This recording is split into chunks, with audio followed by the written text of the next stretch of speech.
Windows Vista offre des fonctions de sécurité avancées pour protéger les utilisateurs contre l'exécution de programmes malveillants ou de sites web non recommandés.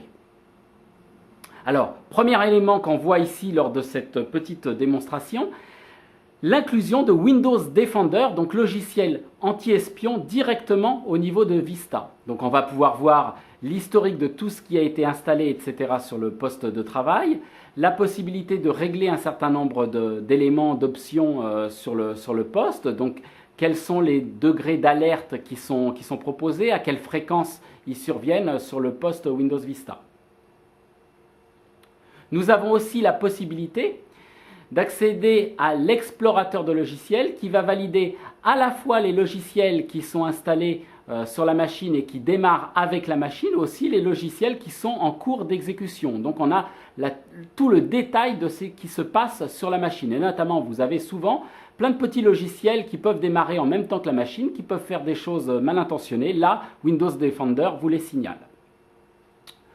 Concernant maintenant Internet Explorer 7, il fonctionne avec Windows Vista en mode dit protégé. Donc il protège l'utilisateur contre un certain nombre de choses, comme par exemple ici l'exécution, le téléchargement et l'exécution d'un bout de logiciel qui n'est pas recommandé. Automatiquement, vous aurez une petite fenêtre vous prévenant des problèmes potentiels que cela peut générer.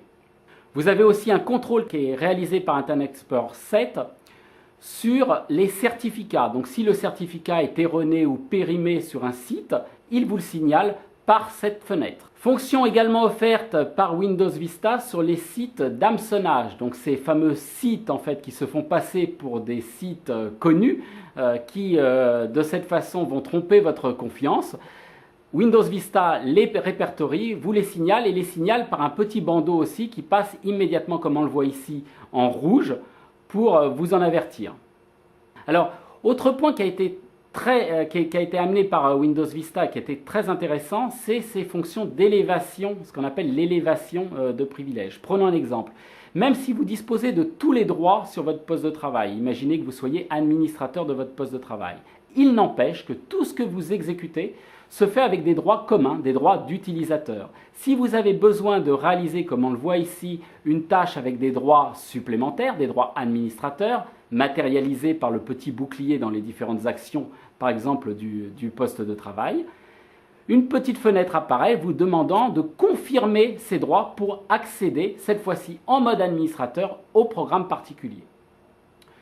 Changeons d'utilisateur, prenons un utilisateur dit standard, non administrateur, ici Tom. Si j'essaye d'exécuter cette même tâche, qu'est-ce qui va se passer? On va me demander non seulement d'accéder à des droits supplémentaires, mais pour ce faire de rentrer les coordonnées, donc nom et mot de passe d'un administrateur de la machine pour pouvoir exécuter effectivement ce programme. Donc Windows Vista protège efficacement les utilisateurs des sites web non recommandables, mais également de toute l'exécution de programmes malfaisants sur votre poste de travail.